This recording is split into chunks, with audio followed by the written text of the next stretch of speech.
Саламатсыздар ма, құрметті студенттер? Бүгінгі дәрісіміздің тақырыбы мемлекеттік құрылыстың кеңестік үлгісінің іске асырылуы. Бүгінгі дәрісіміз біздің 3 тақырыпшадан тұрады. Бірінші тақырыпша Филипп Исаевич Голощекиннің кіші қазан идеясы, мәні мен салдары. Екінші тақырыпшамыз Қазақстандағы индустрияландыру саясатының ерекшеліктері, қазақ қоғам қайраткерлерінің индустрияландыру мәселесіне қатысты ұстанымдары. Үшінші тақырыпшамыз қазақ ауылын кеңестендіру саясаты, қазақтың дәстүрлі қоғамының жойылуы. Жалпы бүгінгі дәрісіміздің мақсаты 20 ғасырдың 20-30 жылдарындағы әміршіл әкімшіл жүйе саясатының зардаптарын талдап көрсету және күштеп ұжымдастыру саясатының ауыл шаруашылығына тигізген зардаптарын талдау. Жалпы дәрісті бастамас бұрын мына суретке көңіл аударайық. Осы суретті қарай отырып, бүгінгі біздің дәрісіміздің жалпы тақырыбы нені айтқысы кеп тұрғанын көруімізге болады. 20 ғасырдың 20-50 жылдары КСРО-да тоталитарлық, авторитарлық, бюрократиялық билік жүргізген Сталин болатын болса, 20 ғасырдың 20-30 жылдары Қазақ өлкелік партия комитетін басқарған Филипп Исаевич Голощекин осы Сталиннің қанқұйлы саясатын қазақ жерінде жалғастырды, әрі жүргізді деп айтуымызға толық болады. Жалпы бүгінгі дәрістің басты тақырыбы Филипп Исаевич Голощекин және оның кіші қазан идеясы дедік. Енді осы Голощекин кім екеніне тоқталып өтейік. 1925 жылы қыркүйек айынан 1933 жылдың қаңтар айына дейін Қазақ өлкелік партия комитетін басқарған адам. Сонымен бірге тарихта Голощекиннің лас істері белгілі және қанқұйлы саясатымен тарихта аты қалған. Мысалға айтатын болсақ, 1917 жылғы ақпан буржуазиялық революция нәтижесінде Ресейді 300 жыл басқарған Романовтар әулетінің соңғы патшасы 2 Николайды тақтан тайдырып, бүкіл семьясымен ату жазасына кесілгенде, сол үкімді орындауға тікелей қатысқан қанішер адамның, қанішер басшының бірі. Сонымен қатар қазақ жерінде 1928 жылы 28 тамызда бай кулактарды кәмпескелеу жөніндегі қаулыны қарқынды түрде іске асырған адамның бірі деп білеміз. Жалпы Голощекиннің кіші қазан идеясы бұл қандай идея? Қазақ қоғамын түбегейлі әлеуметтік өзгерістер енгізуге бағытталған агрессивті реформа бұл. Сонымен қатар кіші қазан идеясы 20 ғасырдың 20-30 жылдарындағы Кеңес одағының тоталитарлық саясатының маңызды бір бөлігі ретінде осы саясатты қазақ жерінде жүргізді. Кіші қазан идеясы барысында Голощекин қандай істерді қолға алу керек еді? Оның алдына қойған мақсаты бірінші ауылды жаппай кеңестендіру саясаты тұрды. Одан кейін дәстүрлі шаруашылықты жаппай күштеп ұжымдастыру. Одан әрі ірі қазақ байларын кәмпеске жасап, яғни олардың мал-мүлкін тәркілеу. Ең соңында осы барлық жүргізген саясатының нәтижесі ашаршылық нәубетін туғызған болатын. Жалпы осы кіші қазан идеясының Голощекиннің алдына қойған идеясындағы мақсаты не болды? Бірінші, 1925 жылы қыркүйек айында Қазақстан өлкелік партия комитетін басқаруға келгенде қазақ даласын аралайды. Сол кезде қазақ даласындағы мыңғырған малды көреді және сонымен қатар мамырақай күй кешіп жатқан қазақ даласын көріп, бұл жерде ешқандай қазан төңкерісінің иісі сезілмейді. Сондықтан мен қазақ даласында кіші қазан саясатын жүргізуім керек дейді. Бұл ойын Сталинге хат ретінде жолдайды. Сталин Голощекинді қолдайды. Соның нәтижесінде қазақ даласында қарқынды түрде осы кіші қазан революциясын іске асыруға Голощекин қарқынды түрде кіріседі. Бұл социалистік революцияның толықтай жүргізбегенін айта отырып, осы кіші қазан идеясын жүзеге асыра бастады. Жалпы кіші қазан идеясын жүзеге асыру барысында ең бірінші біз осы 1927 жылғы бүкіл одақтық кеңестік большевиктер партиясының 15-ші съезін айтуымызға болады. Бұл съез тарихта ұжымдастыру съезі деген атпен қалған. Осы съездің алдына қойған мақсаты жалпы 1932 жылға дейін қазақ жеріндегі бүкіл шаруашылықты қарқынды түрде ұжымдастыру саясатын 32 жылдың көктемінде аяқтау керек болатын. Бұл сонымен қатар бұл съез бірінші ең алғашқы КСРО территориясындағы бірінші 5 жылдық жоспарымен тұспа-тұс келген болатын. Қазақ жеріндегі ұжымдастыру саясаты өте қатаң қарқынды түрде жүрді. Сонымен қатар жергілікті қазақ халқының ұлттық ерекшеліктерін ескерместен қатаң зорлық зомбылық, қуғын сүргін, сонымен бірге жазалау түрімен жүрген болатын. Осы кезде ұжымдастыру саясатын жүргізген кезде 21 мыңнан аса адам қамауға алынып жазаланған еді. Жалпы біз мына кестені қарай отырып, осы 28-ші жылы қалай қазақ жеріндегі ірі байларды және орташа шаруашылықтарды қалай кәмпескеледі, кімді қайда жер аударды, кімнің мал мүлкін тартып алды. Сол ақпараттарды осы кестенің бетінен көріп тұрмыз. Мен сіздерге тек қана бір ғана алматыны алып, сол туралы айтып өтейін сіздерге түсінікті болу үшін. Мұнда жалпы 80 бай манапты ғана алып, яғни оларды заттарын тәркілеп, мал мүлкі ғой заттары болғанда, мал мүлкін тәркілеп және оларды жер аудару жөнінде қаулы қабылдайды. Соның нәтижесінде тіптен олар осы алға қойған жоспарын артығымен орындап 80 емес 82 адамды қуғын сүргінге ұшыратқан. Оның ішіндегі ең ірі байлары 75 адам болған, орташа шаруасы 11 адам болған. Міне осы ірі байлар мен орташа шаруалардың мал мүлкін кәмпескелеп, оларды тіптен қазақ жерінен жер аударып жіберген. Жалпы осы кіші қазан, Голощекиннің кіші қазан саясаты қазақ жерінде өте қанқұйлы, сондай ауыр зардаптар қалдырды.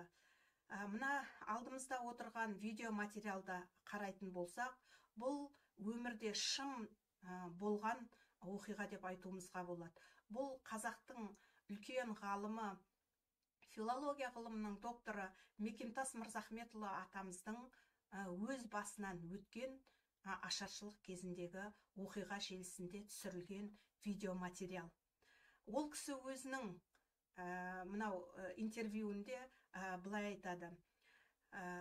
Анасы осы 32 жылдары анасы аш осы ұлы мен қызын алып 5-6 километр жердегі нағашысының үйіне баруға жолға шығады. Бар болғаны 5-6 километр жерге қанша сағат жүрсе де сол нағашысының ауылына жете алмайды.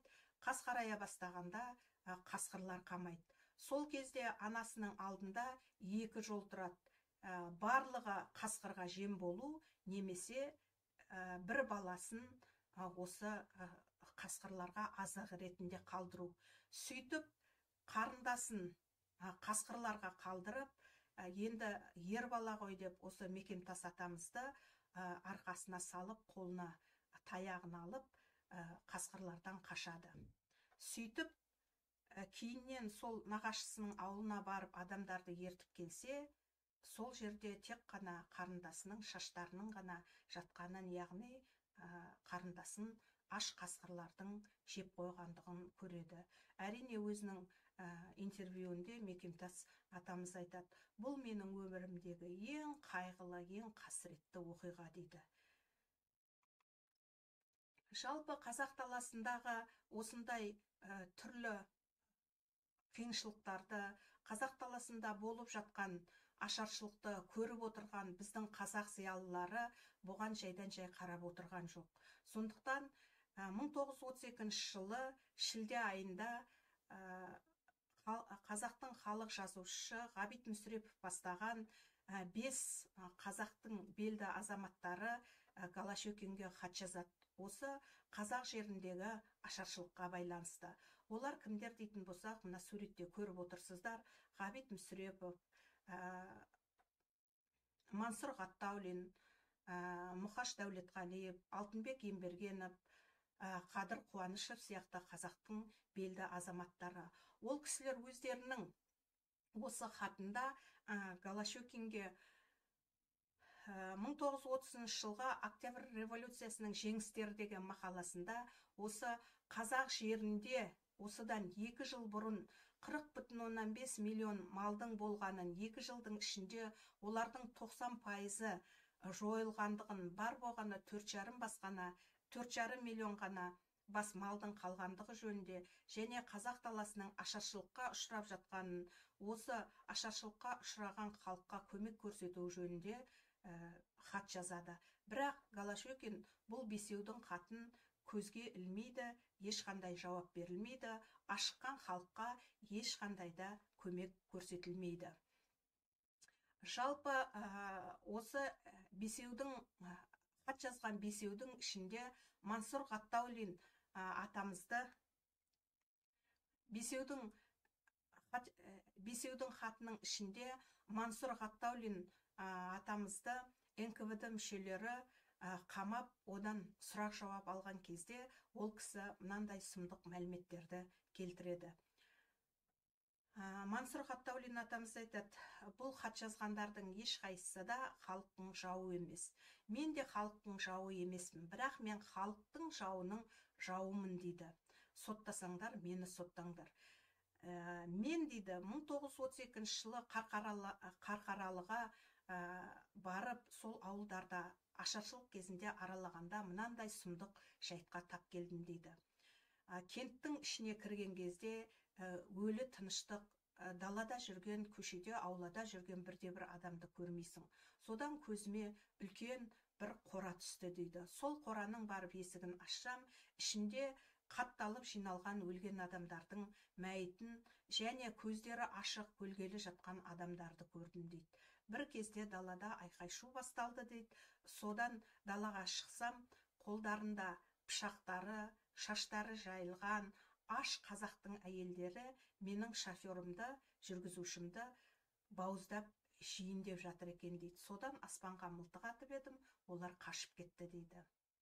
Сөйтіп, ары қарай сол ауылдың ішін аралағанда, бір жерге барсам, қазан қайнап жатыр екен дейді. Қазанды ашып қарасам, қазанның ішінде біреуінің қолы, біреуінің аяғы, біреуінің өкшесі шығып жатқан кішкентай балалардың мәйітін қайнатып, шегелі жатқан адамдарды көрдім дейді. Міне осындай сұмдық оқиғалар қазақ даласының қай жерінен болса да осы ашаршылық кезінде кездестіруімізге болатын еді.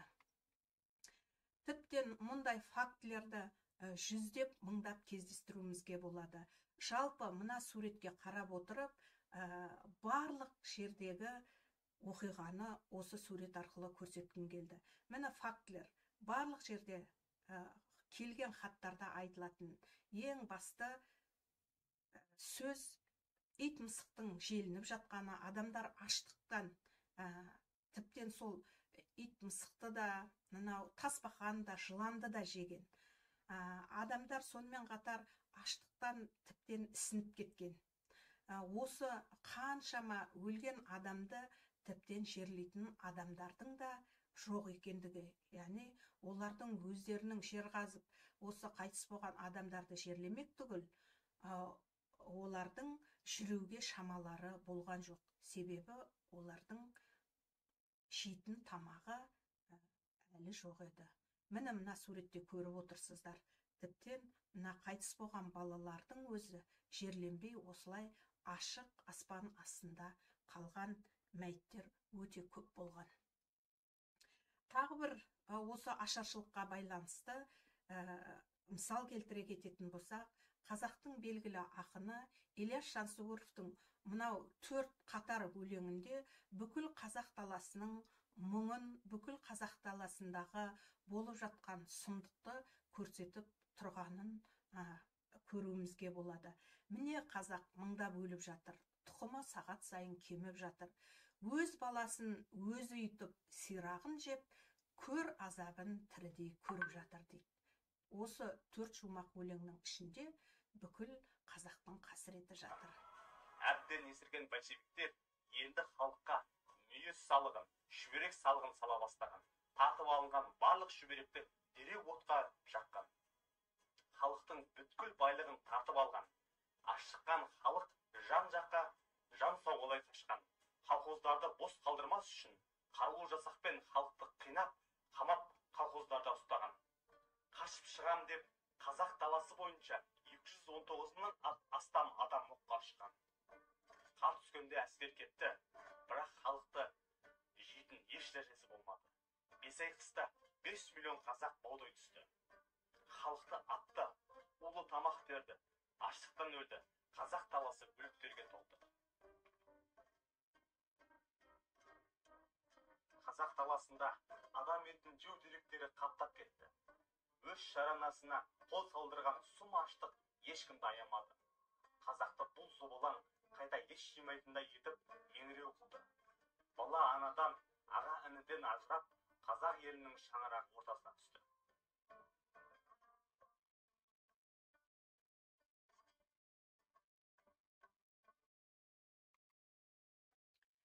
Жалпы қазақ даласындағы ашаршылыққа тек қана жаңағы біздің 5 қайраткеріміз емес, сонымен қатар сол кездегі РКФСР Халық комиссарлар кеңесінің төрағасы, Сталиннің орынбасары болған Тұрар Рысқұлов ағамыз да Сталинге хат жазды. Бірнеше рет хат жазған.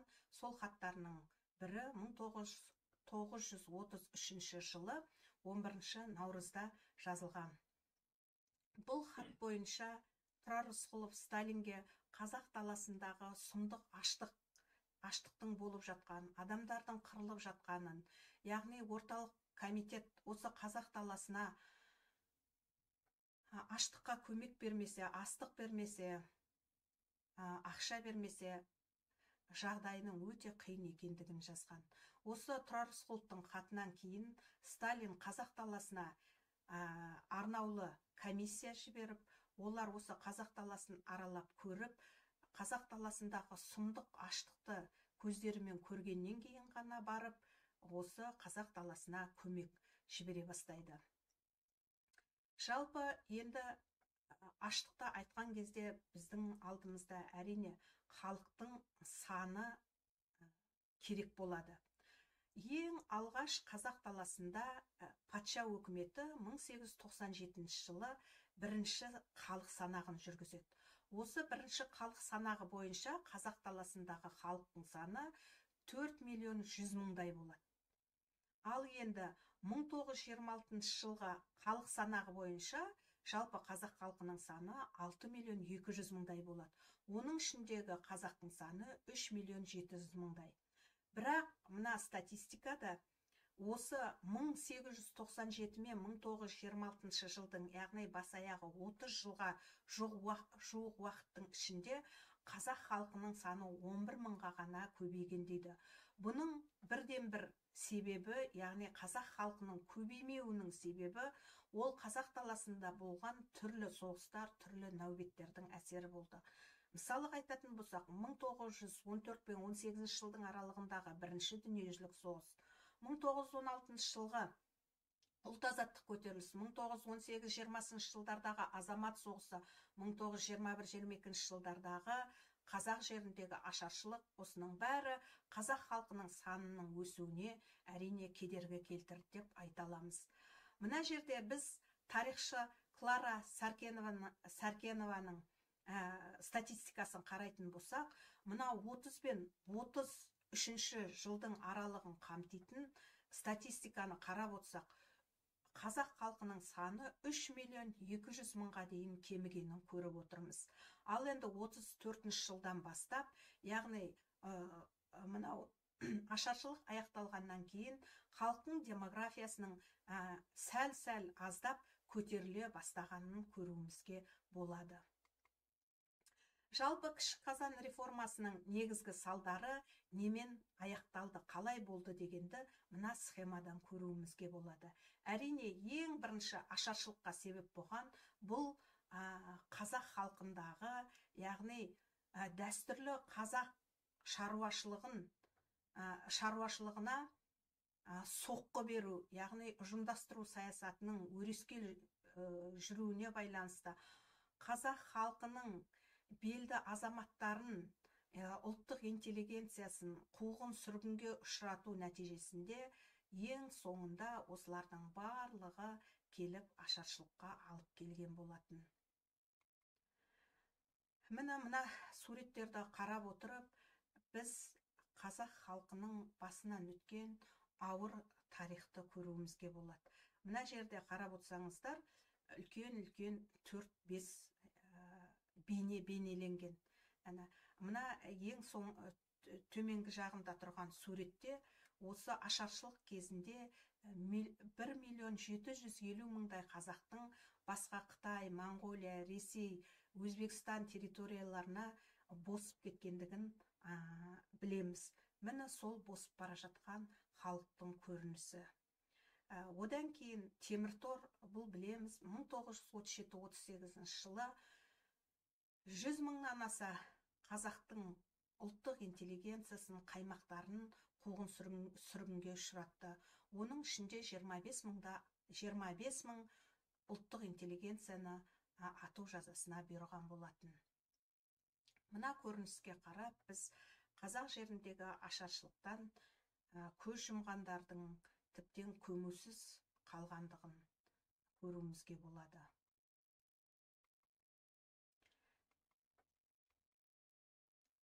Жалпы қазақ халқы осы Голощекиннің жүргізген қанқұйлы саясатына, кіші қазан идеясына олар бас шұлғып, басын изеп көніп отырған жоқ. Әрине, осы жер-жерде ұжымдастыру саясатына көптеген халық көтерілістері болды. Осы ұжымдастыруға қарсы қазақ жерінде 300-ден аса көтеріліс болған екен. Соның ішіндегі мына суреттегін көріп тұрғандарыңыздай ірі бірнеше көтерілісті атап өткенді жөн көрдім. Мысалға, 29 жылы қараша айында Қостанай жерінде, Батпаққара деген жерде үлкен осы ұжымдастыруға қарсы көтеріліс болған. Сондай көтерілістер Қазақстанның оңтүстік бөлігінде Созақта болған, одан кейін Ақтөбеде, Ырғызда болған, Жетісу жерінде Сарқандта болған. Міне осы айта берсек, осындай ірі ондаған жүздеген көтерілістер болған. Жалпы бірінші және үшінші сұрағымыз біздің бір-бірімен өте тығыз байланысты. Жалпы осы бірінші, үшінші сұрағымызды қорытындылай келетін болсақ, Голощекиннің кіші қазан идеясы қазақ қоғамына ауыр тарихи салдар қалдырды деп айта аламыз. Өйткені бұл аштық пен қуғын сүргінге ұшыраған қазақ халқының дәстүрлі қоғам құрылымын бұзды. Сонымен бірге біздің ұрпағымызға ауыр осы ашаршылықтан мұра қалды. Жалпы бұл 1927 жылғы ұжымдастыру саясатына арналған 15-ші съезд болатын болса, Голощекин басқарған кезде осы 1925 жылы бүкілодақтық кеңестік большевиктер партиясының 14-ші съезінде Қазақстанда индустрияландыру саясатын жүргізу туралы қаулы қабылдады. Қазақ жеріндегі индустрияландыру саясатының ерекшелігі неде дегенімізде, осы 20-30 жылдардағы Кеңес одағының экономикалық стратегиясының бір бөлігі ретінде жүзеге асырыла бастады. Индустрияландыру саясатының мақсаты елдің индустриалдық базасын құрып, ауыл шаруашылығын индустрияландырумен байланысты ету болды. Жалпы индустрияландыру дегеніміз не деген бірінші осы сұраққа тоқталатын болсақ, индустрияландыру дегеніміз өндірісті техникамен, технологиямен жабдықтау, яғни қамтамасыз ету. Жаңа мен айтып өттім, 1925 жылы бүкілодақтық кеңестік большевиктер партиясының 14-ші съезінде осы индустрияландыру саясатын қабылдаған болатын. Индустрияландыру саясатын жүргізуде қазақ өлкесін шикізат көзін өндіретін республика ретінде қараған болатын. Осы шикізат өндіретін аймақ ретінде қарады. Осы шикізаттан арнаулы өнімдер шығаратын завод-фабрикалар салынбады. Қазба байлықтары қазақ жерінде толық зерттелместен қазба байлықтарын қалай болса солай қаза бастады. Сонымен қатар осы индустрияландыру саясатын жүргізу үшін қазақ жерінде арнаулы мамандар өте тапшы болды. Жалпы индустрияландыру саясаттың жүзеге асырылуы бірнеше кезеңдер мен ерекшеліктерге бөлінді. Ең бірінші индустрияландыру саясатын жүргізу үшін жоспар қабылдады. Бұл 1928 пен 32 жылдардағы қабылданған бірінші 5 жылдық жоспарымен тұспа-тұс келген болатын. Сонымен қатар индустрияландыру саясатын жүргізу үшін кеңес үкіметі осы қаржыландыру керек болды. Яғни қазақ жерінде түрлі заводтар, фабрикалар, электр станцияларын, темір жолдарын салу үшін көптеген қаржылар бөлді. Сонымен қатар инфрақұрылымды да дамыту керек болды. Ол үшін осы темір жол және автомобиль жолдарын жүргізе бастады, сала бастады. Ал енді ең бастысы осы индустрияландыру саясатын іске асыру үшін осы өндіріс орындарында жұмыс істейтін білікті маман кадрлар керек болды. Сол маман кадрлар дайындау үшін көптеген жоғарғы оқу орындарын және училищелерді аша бастады. Ол жерде мамандарды оқытып дайындай бастады. Енді мына техникалық прогресске келетін болсақ, яғни осы кеңес үкіметі өндірісті жаңартуға, түрлі жаңа технологияларды енгізу үшін шетелдерден түрлі жабдықтарды сатып ала бастады. Бірақ қанша кеңес үкіметі индустрияландыру саясатын жүргізгенмен, әлі де болса кеңес халқы, оның ішінде қазақ халқында да түрлі әлеуметтік мәселелер шешілмеген болатын.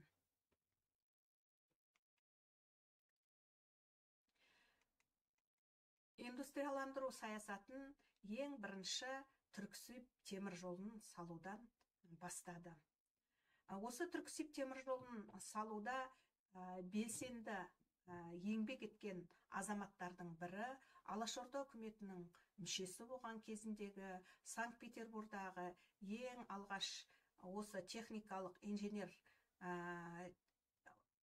мамандығын алған Мұхамеджан Тынышпаев атамызды айтуымызға болады. Қазақстандағы индустрияландыру көрінісі бұл Орал-Кембі мұнайлы аудан зерттеуден бастаған болатын. Сонымен бірге Қазақстанның орталық бөлігіндегі минералды шикізат байлықтарын зерттей бастады. Мысалы, Қарағанды, мынау Жезқазғандағы мыс кен орындарын зерттеуден бастаған. Сонымен бірге жоғарыда айтып кеткеніміздей Түркістан-Сібір темір жол магистралы салынды. Одан басқа көптеген кен орындары, металлургия комбинаттары салына бастады. металлургия комбинаттарынан басқа тағы да химия өндірісіне де зор көңіл бөлген болатын. Жалпы осы қазақ қоғам қайраткерлері индустрияландыру мәселесіне қатысты түрлі ұстанымдары, түрлі қайтадан жасайық. Қазақ қоғам қайраткерлерінің индустрияландыру мәселесіне қатысты ұстанымдары қандай ұстанымда болды? Олардың ұстанымдары әртүрлі болды. Кейбір қоғам қайраткерлері бұл процестің әлеуметтік экономикалық және мәдени салдарын терең түсінді. Кейбір қайраткерлер ұлттық экономиканы дамыту үшін бұл процесті қажет деп қараса, кейбір қайраткерлеріміз әлеуметтік теңсіздіктер мен ұлттық мүдделерге теріс әсер етеді деді. Солардың бірі Смағұл Садуақасов еді. Ол кісі былай дейді: егер дейді, қай жерде тері өңделсе, сол жерде теріден дайын өнім шығаратын завод салыну керек дейді. Қай жерде жүн өндірілсе, сол жерден шұға фабрикасын салу керек дейді. Әрине, индустрияландыруға байланысты біздің ұлттық қайраткерлердің екі түрлі көзқарас туралы айттық. Мысалы, Сәкен Сейфуллин ағамыз осы қазақ жерінде экономикалық өсуді қамтамасыз етеді дейтін болса, алаш қайраткерлері бұл әлеуметтік теңсіздікті күшейтеді, ұлттық мәдениеттің жойылуына алып келеді.